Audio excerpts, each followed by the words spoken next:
थुप्रै करिब 1 महिना धेरै भइसक्यो। यो प्रधानमन्त्रीज्यूको वक्तव्य सच्याउनुपर्छ भनेर आन्दोलन गरेको पनि 16 दिन भएछ, यो प्लेकार्ड बनाएर उभिएको पनि। र सभामुखज्यूलाई पनि हामीले त्यति नै लामो समयदेखि त्यो उहाँले बोल्नुभएको राष्ट्रघाती जुन एउटा शब्द छ, वाक्यांश, त्यसलाई चाहिँ डिलिट गरियोस् भनेर भनेको पनि त्यति नै दिन भयो।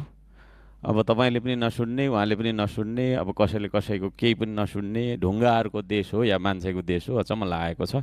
हामी जिम्मेवार बन्नुपर्छ। जिम्मेवारीले मात्रै मान्छेले मान्छे बनाउँछ।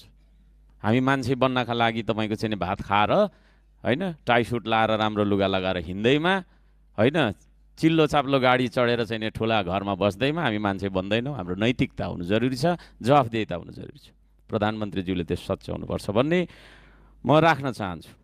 अर्को कुरा, अर्थमन्त्रीज्यूले हिजो उहाँले आफैले पनि स्वीकार्नुभयो, रोस्ट्रमबाटै भन्नुभएको छ, यो रक्षा मन्त्रालयको रेड बुक अथवा बजेट बुक हामीलाई किन वितरण गरिएन? छलफल हिजै सकिसक्यो। अचम्म लाग्यो यसपालि के खालको म्यानेजमेन्ट भइराखेको छ होइन। We have to learn from our mistakes है। सरकारले चाहिँ वास्तवमा मिस्टेक गर्नु हुँदैन भन्ने मान्यता म चाहिँ राख्छु। हामीले गर्दाखेरि हुन्छ, किनभने सरकारले मिस्टेक गर्ने बित्तिकै राज्यमा ठुलो उलटपलट हुनसक्छ। त्यसले गर्दाखेरि त्यो रक्षा मन्त्रालय अन्तर्गतको बजेट बुक हामीले कहिले पाउने हो कि नपाउने हो कि होइन, म हाम्रो अर्थमन्त्रीज्यू यहीँ हुनुहुन्छ, उहाँलाई प्रश्न गर्न चाहन्छु। त्यसै गरी सूचना तथा सञ्चार मन्त्रीज्यूले अस्ति भन्नुभयो हामीले सबै तपाईँको चाहिँ नि पाएको 5 अर्ब प्लसको चाहिँ नि सबै हामीले ब्रेकडाउन गऱ्यौँ भनेर भन्नुभयो। मैले फेरि यहाँनिर दुईचोटि तपाईँको चाहिँ नि के अरे होइन, यो प्लस माइनस गरेर हेरेँ, अङ्कगणित जोडेर हेर्दाखेरि 1 अर्ब 61 करोड 20 लाख 79,000 मात्रै ब्रेकडाउन देखिन्छ। बाँकीको तपाईँको 4 अर्ब 32 करोड 39 लाख 21,000 को तपाईँको चाहिँ के अरे ब्रेकडाउन देखिँदैन। अब त्यो चाहिँ उता प्रदेश र स्थानीयलाई पठाइदिने भनेर तल लेखेको चाहिँ रहेछ।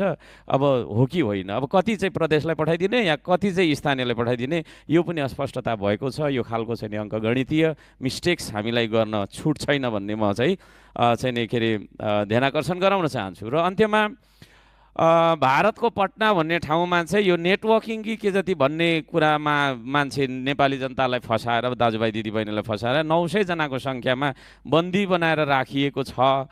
त्यहाँनिर चाहिँ नि फोनहरू पनि सबै जफत गरिएको छ, कुट्दै त्यहाँनिर राखिएको छ भन्ने कुरा चाहिँ नि तपाईँको आएको छ। र यही कसुरमा एकजना व्यक्तिलाई, इटहरी निवासी ईश्वर ढकाल नामको व्यक्तिलाई चाहिँ सोल्टी होटेलबाट पक्राउ गरेको भन्ने कुरा आएको छ। म सम्बन्धित मन्त्रालयलाई है तपाईँको चाहिँ के अरे ध्यानाकर्षण गराउन चाहन्छु, ती मानिसहरूलाई, ती नेपाली नागरिकहरूलाई तुरुन्त उद्धार गरेर ल्याइयोस्। र यसरी